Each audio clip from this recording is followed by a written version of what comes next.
liền na vang qua sông mây lên pi đinh xa vắng bay muộn ngày la cần lẽ xin tu thì xiên lâu ai khát tăng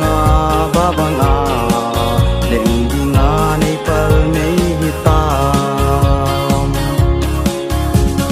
cũng so tình kê lung đây to mong vẫn coi noam ven ngay gió tì vô và đắng chân tây xiang cần lung đây to có khol bao lê cũng so tình kê lung đây to mong vẫn coi noam ven ngay gió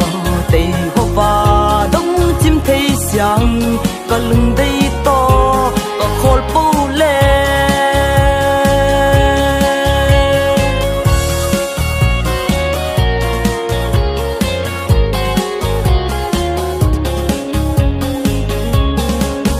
lên lâm tin là xiêm lâu diễn sông băng in tin hoa si vai ngày lùng khát in pha băng pha khom vai yo xiên in tùy băng ai con tê lo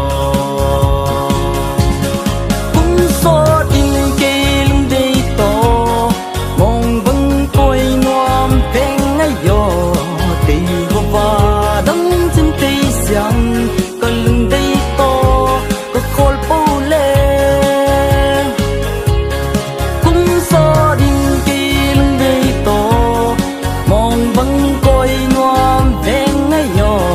tây có và đống chim cây xiang cần lưng đây to có khol bao lê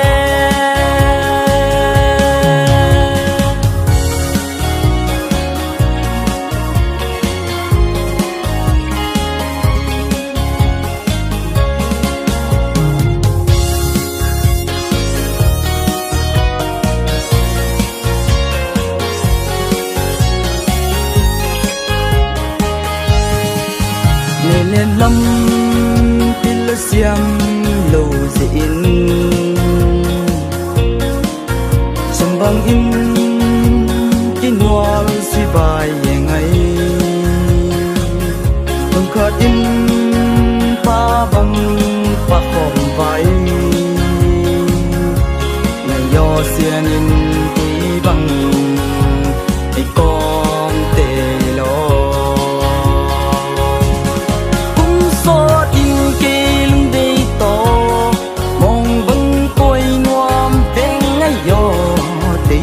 và đống chân tây xiang cần lưng đây to